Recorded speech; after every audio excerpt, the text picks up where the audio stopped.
ஒரு கிறிஸ்தவன் லவ் பண்றது தப்பா அப்படின்னு நிறைய பேர் என்கிட்ட கேட்டுட்டு இருக்கீங்க. முதல்ல லவ்னா என்னன்னு நம்ம புரிஞ்சுக்கணும். இந்த மாடர்ன் வேர்ல்டோ இல்ல சினிமாவோ இல்ல சொசைட்டியோ லவ்னா என்னன்னு நம்மளுக்கு சொல்லி கொடுக்கறாங்க தெரியுமா?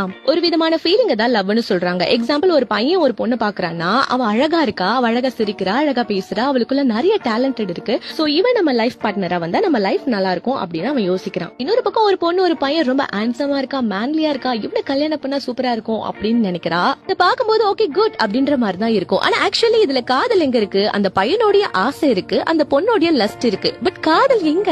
இந்த உலகம் இததான் லவ்னு சொல்லி கொடுக்குது. But actually love is not feeling, love is not lust, love is not time pass. அப்போ லவ்னா என்ன? Love is commitment. வேதம் சொல்லுது, அன்புக்கு பொறாமை இல்லை, அன்பு தன்னை புகழாது, அன்பு சத்தியத்துல சந்தோஷப்படும், அன்புக்கு சகலத்தையும் தாங்குற சக்தி இருக்கு, சகலத்தையும் விசுவாசிக்கும், சகலத்தையும் சகிக்கும். இதெல்லாம் எதுல அடங்கி இருக்கு? கமிட்மெண்ட்ல தான் அடங்கி இருக்கு. இத்தனை சுபாவங்களும் எப்ப வெளியே வரும்? நம்ம ஒருத்தவங்க கிட்ட அர்ப்பணிச்சு அன்பு செலுத்தும் போதுதான். சோ வேதம் நம்மளுக்கு இதுதான் லவ்னு சொல்லுது. ஒருத்தவங்க மேல வர ஃபீலிங்கோ லஸ்டோ லவ் கிடையாது. சோ இந்த உலகம் ஆசை இச்சையை தான் லவ்னு சொல்லுது. ஆனா வேதம் அர்ப்பணிப்பதான் லவ்னு சொல்லுது. முதல்ல இதை புரிஞ்சுப்போம், அதுக்கப்புறம் தப்பா இல்லையா அப்படின்றத பார்க்கலாம். ஆமீன்.